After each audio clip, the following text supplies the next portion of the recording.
que la llevaron precisamente a la tragedia, a vivir toda una vida de tragedias.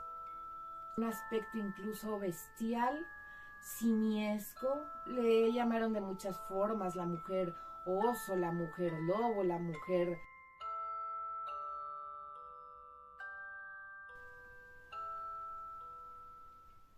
Julia Pastrana, una mujer víctima de la crueldad humana. Os juro, mortales, que me sigo sorprendiendo a pesar de los siglos y siglos que tengo yo de existir en este planeta, de la gran crueldad humana, alrededor de 1834-1836. Julia Pastrana, al parecer, desde muy pequeña queda huérfana, y al quedar huérfana, pues en una comunidad aborigen en la que ella nació, en ese mismo seno de esa comunidad, se cría. Alguien pasa por ahí buscando a alguien que le ayude para el servicio de su casa, y se llevan a esta muchachita, entre otras muchachitas de la tribu quizás. La cosa es que llega a vivir a la casa del propio gobernador del estado de Sinaloa. En esta casa le enseñan a hablar el castellano, le enseñan a usar los cubiertos, le enseñan a comer adecuadamente, le enseñan a coser y a bordar y a hacer también las tareas de la casa. Había una cosa que sí tenía prohibidísimo Julia Pastrana, y era dejarse ver por las demás personas que no fueran muy cercanas de la familia. ¿Por qué? Porque Julia Pastrana nació con un inmenso problema que la llevaron precisamente a la tragedia, a vivir toda una vida de tragedias. Julia Pastrana nace con hipertricosis congénita, una enfermedad que consiste básicamente en que por todo el cuerpo, completamente todo, de cara hasta los pies, está cubierto de vello, de pelo. Pero no solo eso, Julia Pastrana nace con el problema de prognatismo mandibular. En otras palabras, que su mandíbula era demasiado extensa, extendida, e incluso tenía, se dice, 2 hileras de dientes. Julia Pastrana además tenía demasiado desarrollados los labios, de forma que su apariencia pues era verdaderamente impactante. La familia que se la llevó a trabajar con ellos, nada más y nada menos que los gobernadores de Mazatlán, Sinaloa, pues esto no les importaba mucho, siempre y cuando, como decíamos, no se dejara ver. Así que ella usaba su vestidito, su mandilito, y aprendió a coser, aprendió a bordar, aprendió a hacer muchas monerías, era muy curiosa. Y una cosa que también tenía, y que seguramente también era congénita, es que ella era sumamente inteligente.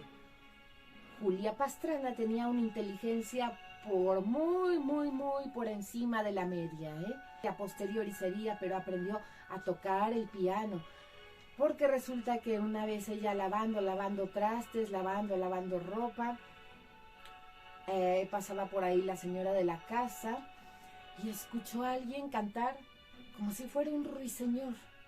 Una voz maravillosa, preciosa, afinada. Julia fue ataviada con sus mejores vestidos que ella misma se hizo, con muchos brillos, con muchos colores, y la señora de la casa ya les había platicado a estas personas acerca de los problemas físicos que Julia Pastrana presentaba, que no le mostraran impresión. Se presenta Julia Pastrana en la sala, la señora se pone al piano y empieza a tocar. Mientras ya habían ensayado, obviamente, Julia empieza a cantar con aquella melodiosa voz.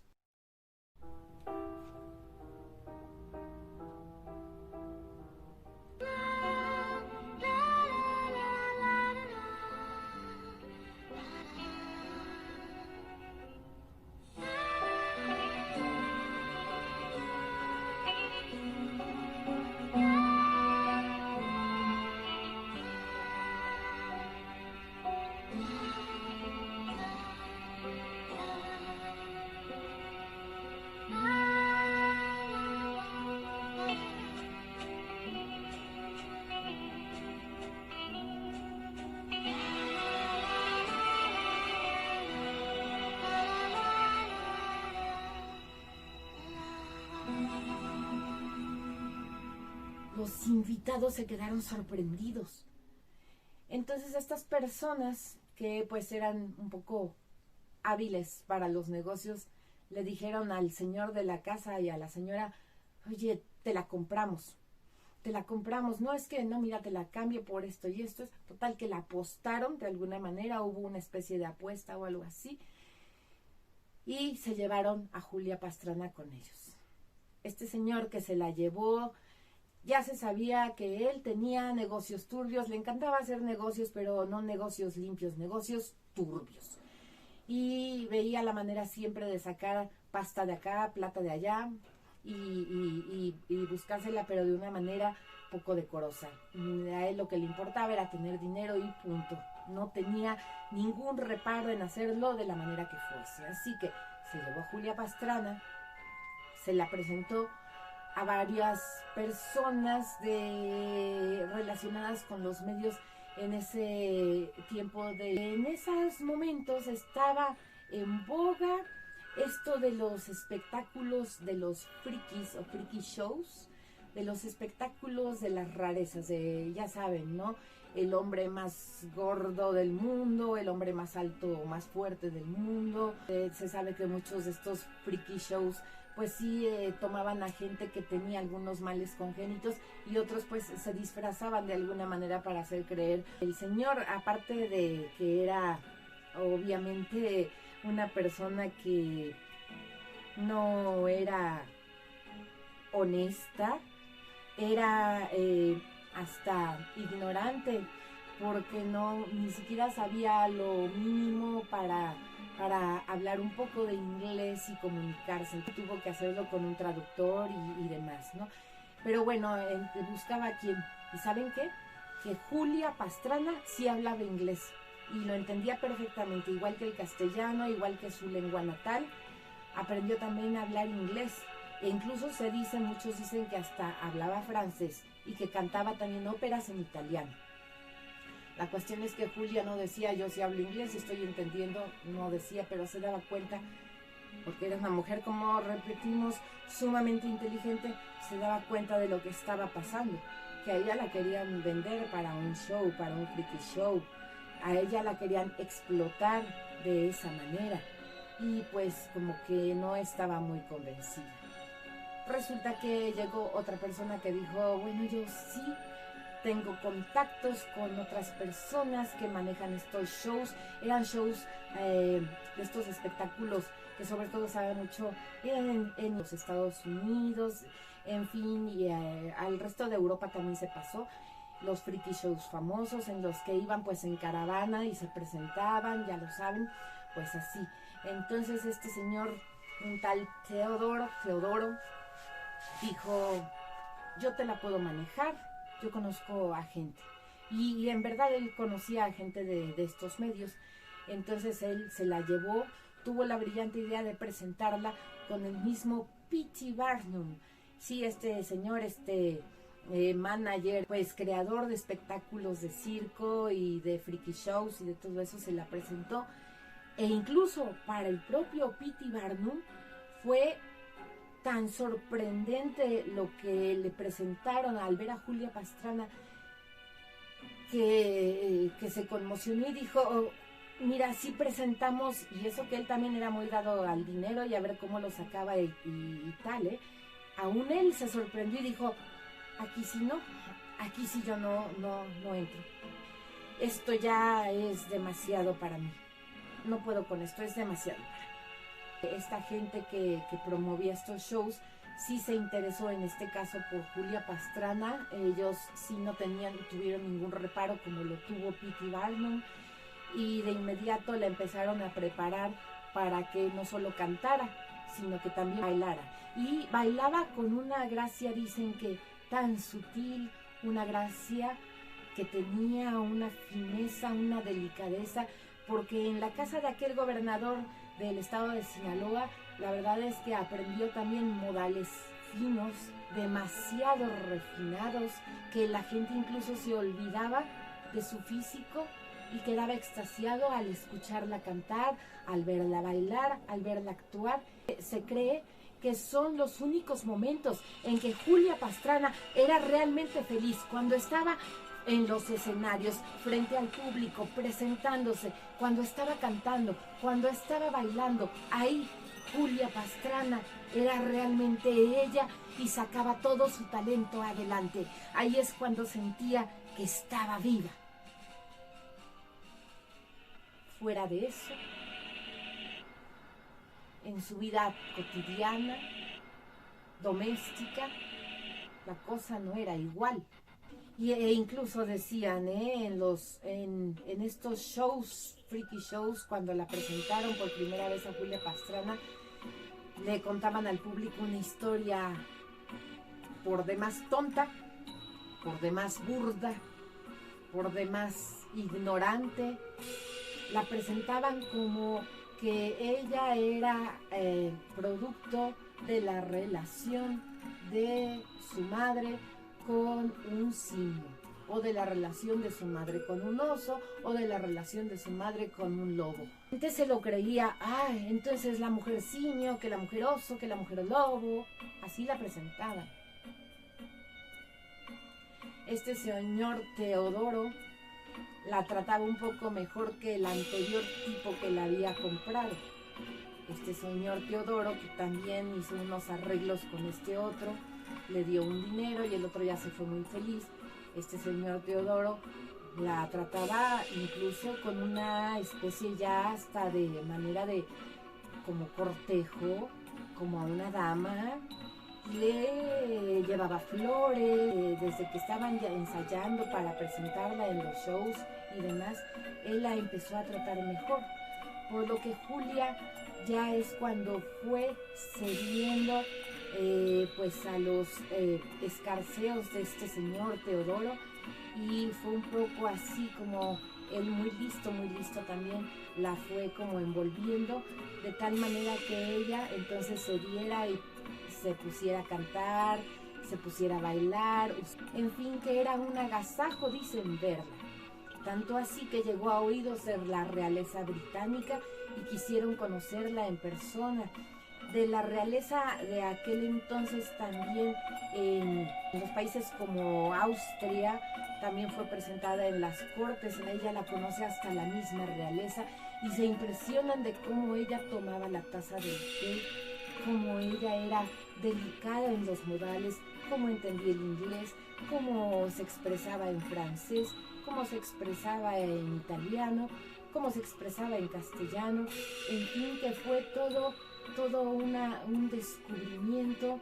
Esta mujer talentosa, le gustaba prepararse, se interesaba por la lectura, se interesaba por aprender, era curiosa. Entonces tenía una charla amena, interesante, y ella era ingeniosa y hasta graciosa. Este señor Teodoro empezó a temer que ella, en momento dado, siendo tan lista, una mujer tan inteligente, y que se comunicaban con todos y que todos la querían ver, aplaudirla, pues ya le fue pensando un poquito más y dijo, a esta mujer, a esta minita de oro, yo no la dejo escapar tan fácilmente, ¿verdad?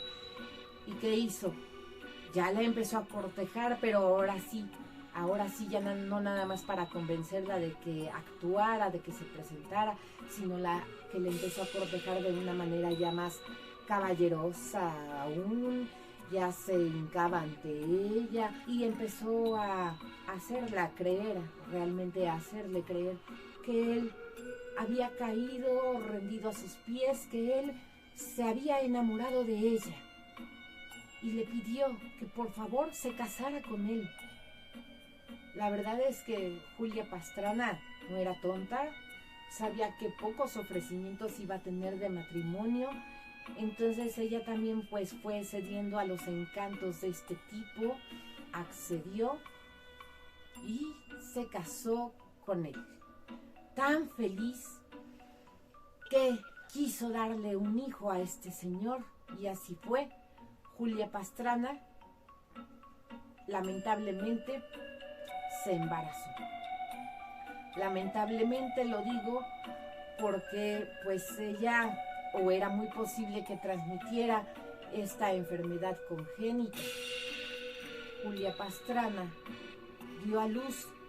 Cuando dio a luz, Teodoro, el famoso esposo vio al bebé y vio que justamente había heredado la enfermedad esta de la hipertricosis. Estaba de pies a cabeza igual lleno de vellos. Sin embargo, Teodoro fue y la besó, y Julia Pastrana dijo: no hay momento más feliz en mi vida que que estoy viviendo y disfrutando ahora con mi bebé en brazos, aunque sé que pronto voy a partir. Así ocurrió. Lloró un poco quizás no por la esposa, digamos, sino por lo que perdía. El bebé tampoco sobrevivió mucho tiempo. Se dice que a lo sumo sobrevivió 2 días más. Pero hubo un médico que se enteró de esto y entonces dijo, oiga, pues, ¿sabe qué, señor Teodoro? No los entierre, mire, yo le compro a los cadáveres de su esposa y del bebé. Dijo, bueno, pues sí, ok, se los vendo, está muy bien. El médico se llevó a los cadáveres, los diseccionaron, los estudiaron una y otra vez, él y varios otros científicos, como para estudios médicos y demás. Y durante la disección por ahí apareció otro médico que dijo, antes ya de acabar con todo esto de la autopsia o necropsia, ¿por qué no estos cuerpos se embalsaman para que queden para estudios científicos? Dijeron, ay, nos parece una idea muy, muy buena, que vamos a embalsamarlos. Los embalsamaron, tanto al bebé como a la madre, a Julia Pastrana, los cuerpos.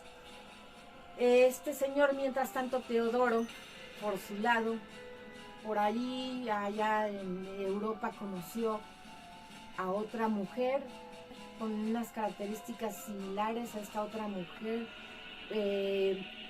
con hipertricosis y demás también, y la volvió a presentar a esta vez como la señora Pastrana, la hermana de Julia Pastrana, la otra mujer simio que también fue producto de esto y aquello, un híbrido, y todas esas teorías absurdas, y la gente bravo se lo creía.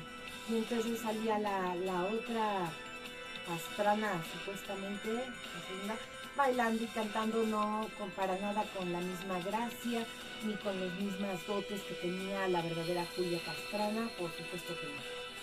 Pero se entera Teodoro que habían embalsamado a los cuerpos y que los tenían por ahí custodiados en un laboratorio. Entonces él dijo, se los quiero recuperar, tengo una idea. Pues va este señor, discute con el doctor le dice, usted me los vendió, yo le di un dinero, no, que los quiero de regreso. Hubo demanda, contrademanda, además hubo abogados y todo, y finalmente compró ya estos cuerpos y retornaron a él ya embalsamados. Entonces todavía se atrevió a ponerlos en una cabina, una especie de cabina transparente, y todavía se atrevió a llevarlos y a presentarlos así como momificados de un lado a otro y cobrando obviamente las entradas. Pues sí, ahí vio también este señor otra oportunidad de hacer negocios, de aprovecharse de esta situación todavía post-mortem. Con esta falta de respeto, que era macabro totalmente. Pasado cierto tiempo, ya la gente dejó de interesarse poco a poco en ver a estos cuerpos embalsamados. Este señor Teodoro dejó de recibir pues plata, entonces realmente no se le ocurrió nada mejor que hacerlo con ellos que dejarlos arrumbados en algún rincón, en alguna bodega. Pues creerán que todavía alguien más fue y se los robó de la bodega, se robaron a los 2 cadáveres, los volvieron a tratar de exhibir y demás, y todavía que después A estos ladrones se los robaron otros ladrones, los arrojaron a un basurero e intentaron quemarlos. Los restos estaban casi intactos, hasta eso el fuego no había hecho mucho. La Universidad de Oslo los recupera y dice, vamos a guardarlos. Se guardan en un laboratorio y ya no se vuelve a hablar, no se vuelve a decir nada de esta persona, de Julia Pastrana, de su historia. Llegado el año 2003, se recupera esta historia en México por la doctora Laura Anderson. Ella fue y mediante oficios, mediante papeleos y toda esta burocracia que se requiere, pero logró traer nuevamente a tierras mexicanas los cadáveres de Julia Pastrana y su hijito. Hasta el 2015, después de años y años de estar insistiendo y demás, es que llegan estos restos mortales de Julia Pastrana y su hijo a México. Así se les entierran con todos los honores, contando sí su biografía, porque su biografía resulta tan interesante.